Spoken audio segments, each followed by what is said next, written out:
Ao anoitecer daquele dia, o primeiro da semana, estando fechadas por medo dos judeus as portas do lugar onde os discípulos se encontravam, Jesus entrou e, pondo-se no meio deles, disse: "A paz esteja convosco." Depois dessas palavras, mostrou-lhes as mãos e o lado. Então os discípulos se alegraram por verem o Senhor. Novamente Jesus disse: "A paz esteja convosco. Como o Pai me enviou, também eu vos envio." E depois de ter dito isso, soprou sobre eles, dizendo: "Recebei o Espírito Santo. A quem perdoardes os pecados, eles lhes serão perdoados. A quem não os perdoardes, eles lhes serão retidos." Palavra da salvação. Caríssimos irmãos e irmãs, vocês aqui que se dignaram vir à igreja nesse dia de festa, quando celebramos Pentecostes, também vocês de casa que nos acompanham de forma atenta e diligente. O Espírito Santo que nós celebramos hoje na festa de Pentecostes não é algo que vem porque nós pedimos que venha. Não é algo que chega agora, exatamente nesse domingo, porque esse domingo é o domingo do ano no qual celebramos a sua festa chamada de Pentecostes. Aliás, o Espírito não pode vir, porque ele já veio, ele já está presente em nós. Nós só precisamos despertar para isso, para a sua presença real em nossas vidas. O Espírito Santo, Deus, é mais ou menos como a luz do dia.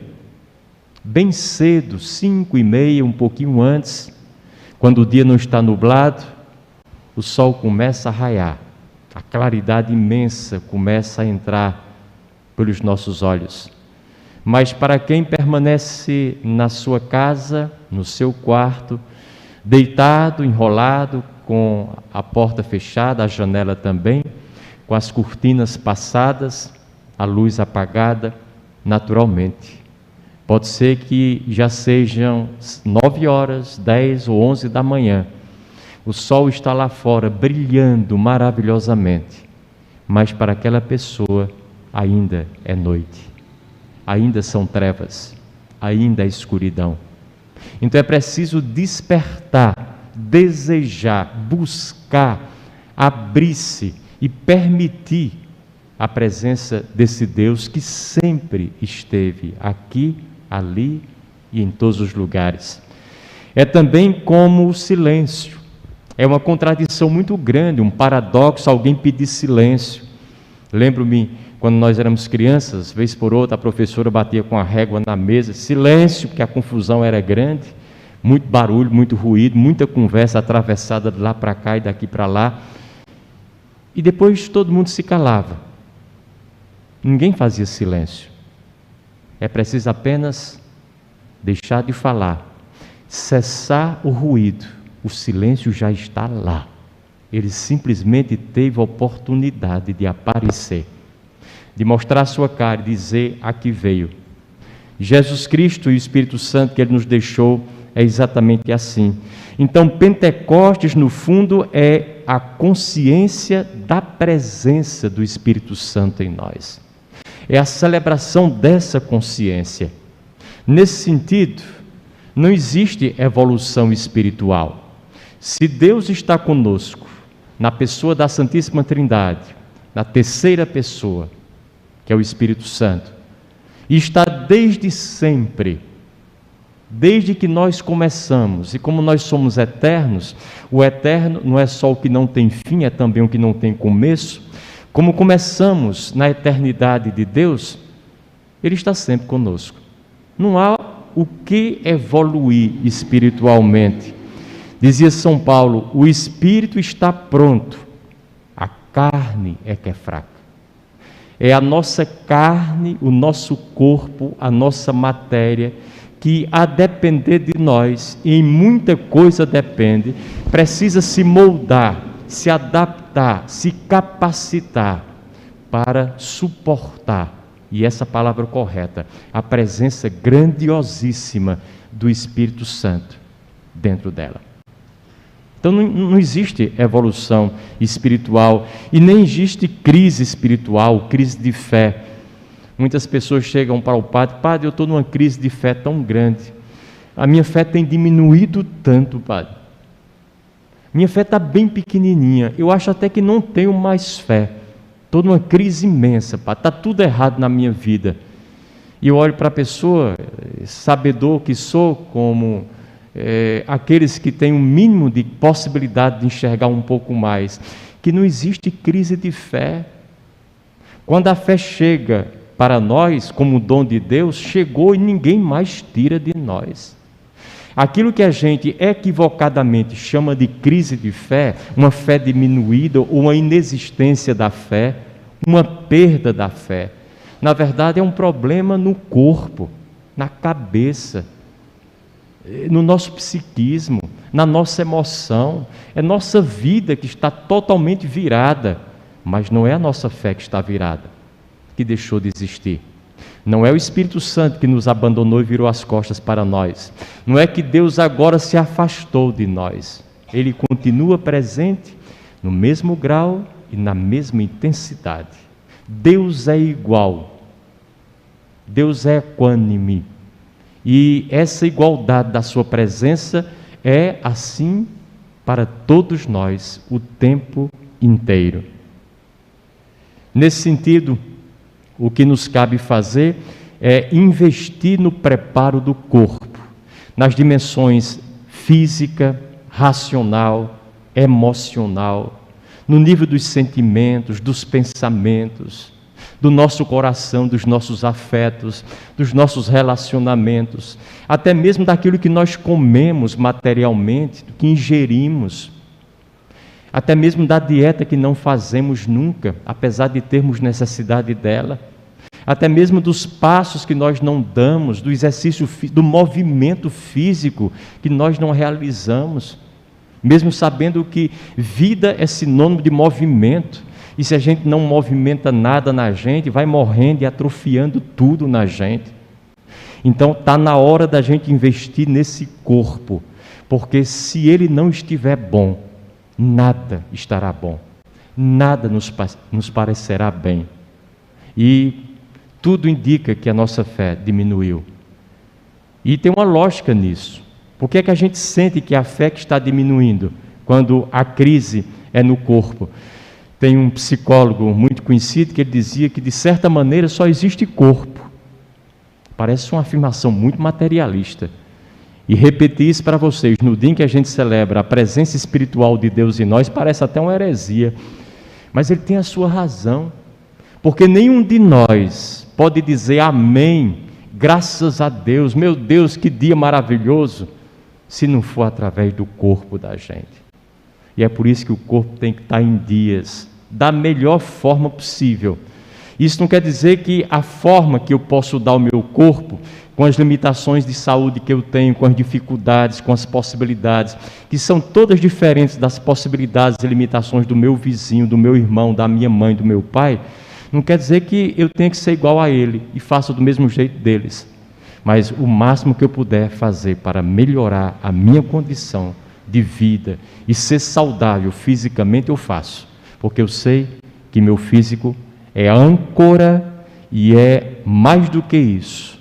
É suporte, é espaço para que Deus habite.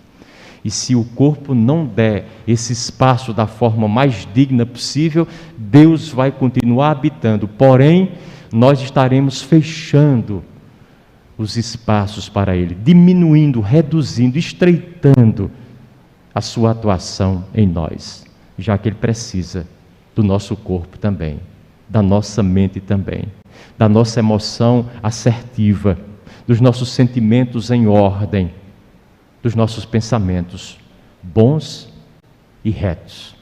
Então, esse é um dado que vale a pena lembrar nesse dia de hoje. Assim, paradoxalmente, nós só encontramos o Espírito quando encontramos o corpo, cuidamos do corpo, Vida espiritual não tem nada a ver com oposição à vida material. Espiritualidade não é o oposto da materialidade, como muita gente pode pensar. Mas vida espiritual é toda a matéria que passa pelas nossas mãos, inclusive a matéria de que nós fomos feitos, guiada por valores espirituais. Isso é vida espiritual. Não é uma rejeição, um dar as costas para aquilo que é matéria, para dizer, agora eu estou vivendo espiritualmente. Não, Deus nunca pediu isso de nós, porque nós somos seres contingenciados pela matéria, formados pela matéria. Enquanto estivermos por aqui e não formos anjo ainda, naturalmente precisamos nos socorrer da matéria, utilizá-la. Porém, utilizemos o material de forma não materialista. Sejamos capazes de imprimir espírito na matéria, finalidade na matéria, propósito na matéria. E dessa forma, viveremos dignamente a nossa vida espiritual, mesmo sem abrir mão da nossa relação com a materialidade. Tudo estará no seu devido lugar. É esse preparo. Depois, Pentecostes nos diz que temos o Espírito de Deus dentro de nós. Isso é claro, cristalino. Logo, se o Espírito de Deus está em mim, porque Ele soprou desde a criação, nas minhas narinas, nas de vocês também, e se Jesus Cristo confirmou esse Espírito em muitas ocasiões, especialmente no Pentecostes, indo embora e o deixando conosco, fica descartada totalmente a possibilidade de possessão demoníaca, incorporação de outros espíritos numa pessoa e a decorrência natural dos exorcismos. Nada disso tem sentido. Foi apenas fruto de uma interpretação equivocada, tanto das Sagradas Escrituras, quanto, no decorrer da história, das práticas que foram advindas dessa mesma interpretação. E é preciso que a gente diga isso num dia como o de hoje. Só tem um Espírito dentro de nós, que é o Espírito Santo de Deus. Não há mais espaço para Espírito nenhum. Se um Espírito entra em nós, o nosso foi embora. E se o nosso foi embora, nós morremos. Nós não estamos mais aqui. Somos uma unidade. Não existe um corpo separado da alma. Corpo separado da alma é cadáver. Não existe uma alma separada do corpo. Alma separada do corpo é fantasma. O que existe é a unidade, com todas as composições, todos os elementos constitutivos dessa unidade que somos nós. Ora, muita gente diz, não, padre, ali está acontecendo uma coisa, ali tem que ser o espírito de outra pessoa mesmo. Ali tem que ser um demônio no corpo daquela pessoa, porque ele está fazendo tanta traquinagem, tanta peripécia. A voz não é daquela pessoa, aquele menino não é assim, aquela menina se comportava diferente. Então é um espírito que está possuindo aquela pessoa. Eu sempre me perguntei, bom, se o espírito de alguém precisa do corpo de outra pessoa para fazer suas traquinagens, por que é que não fez essas traquinagens quando tinha seu próprio corpo? Quando tinha um corpo dela era toda quietinha. Agora precisou morrer, utilizar o corpo de um estranho, que não é o dela, para se sentir muito à vontade de fazer essas peripécias. Isso não tem lógica. No fundo, a pessoa que aparentemente está possuída pelo demônio, ou por um espírito maligno, ou mesmo um espírito por aí qualquer, ela está possuída por ela mesma, por uma dimensão do seu inconsciente que ela não conhece, e que quase nenhum de nós conhece. É desconhecido da humanidade, e é capaz de provocar nela muitos fenômenos esquisitos, os chamados fenômenos paranormais e parapsicológicos. A pessoa está no mundo do transe, do mundo do inconsciente. Cabe a nós, terapeuticamente, trazê-la para o consciente outra vez. Isso não é uma missão, uma tarefa apenas reservada ao profissional, não. Aliás, poucos profissionais de saúde sabem disso. Quando eu cheguei no CRAT, que comecei a trabalhar com parapsicologia, uma pessoa apresentou fenômenos como esse, e eu fiz o pronto-socorro, tirei do transe e mandei para um um psicólogo que, ao meu ver, era um psicólogo categorizado, ligado à universidade, de alguma maneira, não aqui a universidade que não havia na época ainda, mas a universidade em Fortaleza, e, portanto, supostamente sabia dessas coisas. Mandei lá a mocinha para ele, depois fiquei sabendo, uns 15 dias depois, que ele disse, não, isso aí não é questão de doença não, isso é doença espiritual, e mandou a menina para um centro espírita. Tudo que eu não queria fazer, porque mandei para um cientista, o cientista fez no meu lugar. Nem todo profissional de saúde está preparado, tem os elementos, tem o conhecimento, capacitou-se para agir diante de fenômenos paranormais, de chamadas possessões. Mas a gente pode fazer por isso, ajudar. Se vocês um dia se depararem com uma pessoa que está supostamente endemoniada ou incorporada de algum espírito, primeira coisa que fazem, chama o nome da pessoa. Fulana, eu vou contar de 1 até 10 e você vai acordar. E quando acordar desse pesadelo, vai encontrar pessoas queridas aqui junto a você. E começa a contar, vagarosamente e confiantemente. 1, 2, você vai estar bem. 3, daqui a pouco vai acordar disso. 4, tudo estará maravilhoso para você. 5, sua vida está perfeita. 6, quando chegar no 10, ela abre os olhos e acorda tranquilamente, vindo do mundo do inconsciente dela. Não tinha ninguém possuindo essa pessoa, ninguém no seu corpo, ela é que estava fora da sua realidade consciente. Só isso. Então, nesse sentido, é bom, num dia como o de hoje, que a gente saiba de uma vez por todas que é possuidor do Espírito Santo de Deus unicamente. Nada além dele pode entrar em nós nunca. Muito menos guiar-nos, determinar nossos passos, nossa vida e nos interpelar para fazer a vontade dele, submissos a ele. Esse é um outro dado. Terceiro, e aqui eu chamo a atenção de vocês, católicos como eu, é importante dizer que o Espírito Santo não é e nunca foi propriedade exclusiva de nenhuma igreja, de nenhuma fé, de nenhuma religião, nem mesmo da nossa. É bom que nós saibamos disso, porque às vezes quando eu vejo o dia de Pentecostes celebrado da forma como nós celebramos, aqui não, aqui o fazemos com simplicidade, mas em algumas igrejas irmãs nossas, dão uma ênfase tão grande, às vezes celebram desde ontem, não é? A noite inteira de vigília e tal, para dar aquela importância de que o Espírito Santo agora foi derramado sobre nós. Nósinho aqui. A gente não está olhando os de fora. Muito menos de outras religiões, de outras confissões. Muito menos quem não tem religião nenhuma, que é uma imensidão de pessoas.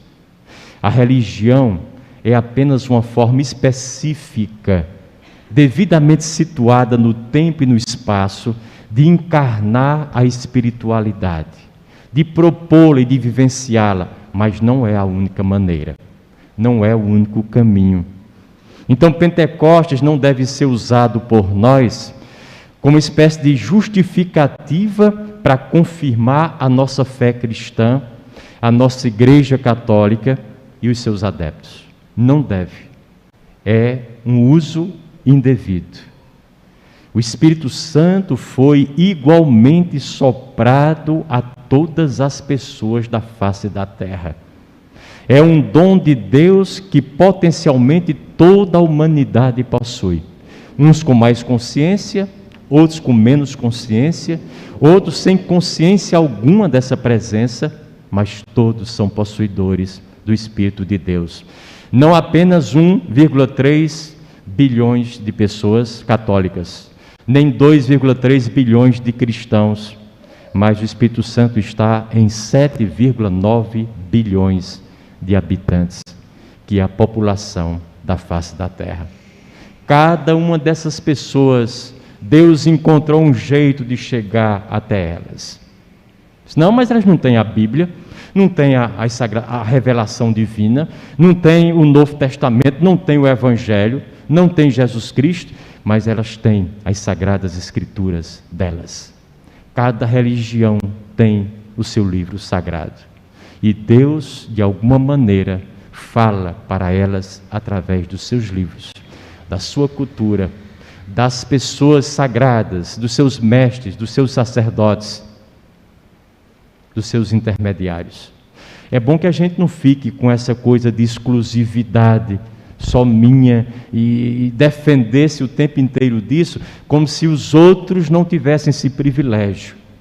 Graças a Deus que Deus não caminha pela nossa cabeça, porque se caminhasse, nós estávamos perdidos e nós o levaríamos à perdição também. Deus é maior do que os nossos pensamentos. Deus não se deixa enclausurar nos nossos interesses corporativistas.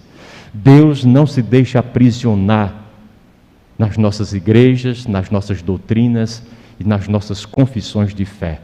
E eu não quero dizer com isso que a gente não tenha que ter uma fé.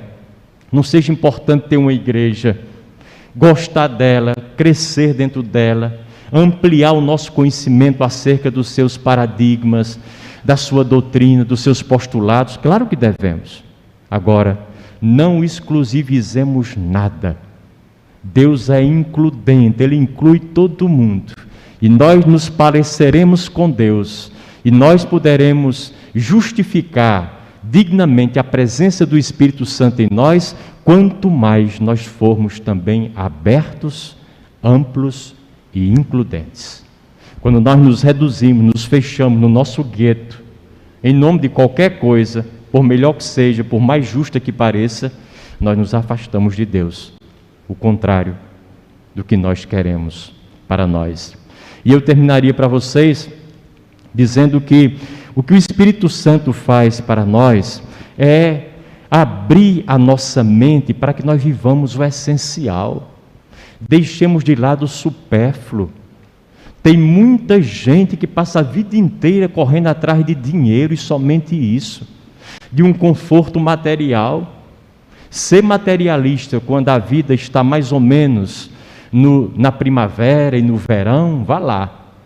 Mas quando o outono está chegando e o inverno está se aproximando e o nosso fim está muito próximo, e já não dá mais para sustentar o nosso materialismo.